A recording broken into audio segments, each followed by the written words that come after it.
नमस्कार, Satara 7 star news चॅनलमध्ये आपले सहर्ष स्वागत आहे.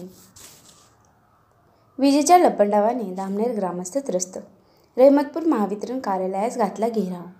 महावितरणच्या अधिकाऱ्यांना दिले निवेदन. गेल्या काही दिवसांपासून राज्यात अवकाळी पावसाने हाहाकार माजवला. यामध्ये मोठ्या प्रमाणामध्ये शेतकरी वर्गाचे नुकसान झाले. या अवकाळी पावसामुळे अनेक भागांमध्ये वीज पुरवठा तात्पुरता खंडित करण्यात आला होता.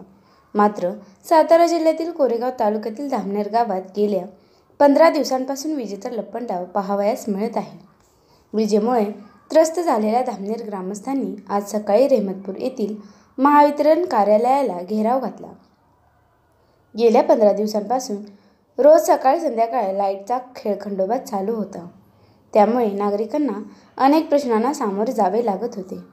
या अगोदर ही वीज प्रश्नी धामणेर येथील शेतकऱ्यांनी 1 वर्षापूर्वी रहमतपूर महावितरण कार्यालयाला घेराव घालत महावितरणच्या अधिकाऱ्यांना जाब विचारला होता. सतत होणाऱ्या विजेच्या प्रश्नांमुळे धामणेर ग्रामस्थांमधून मोठ्या प्रमाणात रहमतपूर महावितरण कार्यालयावर नाराजगी पाहावयास मिळत आहे. वायरमनला फोन केला असता त्याच्याकडून कोणतेही उत्तरे मिळत नाही. लोकांचा अंत पाहू नका. जोपर्यंत गाव शांत आहे तोपर्यंत ठीक आहे. जर का उद्रेक झाला तर सर्वस्वी आपणच जबाबदार राहणार.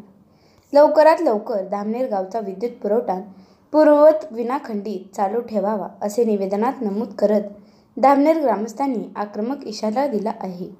यावेळी रहमतपूर महावितरणच्या अधिकाऱ्यांना धामणेर ग्रामस्थांनी निवेदन दिले.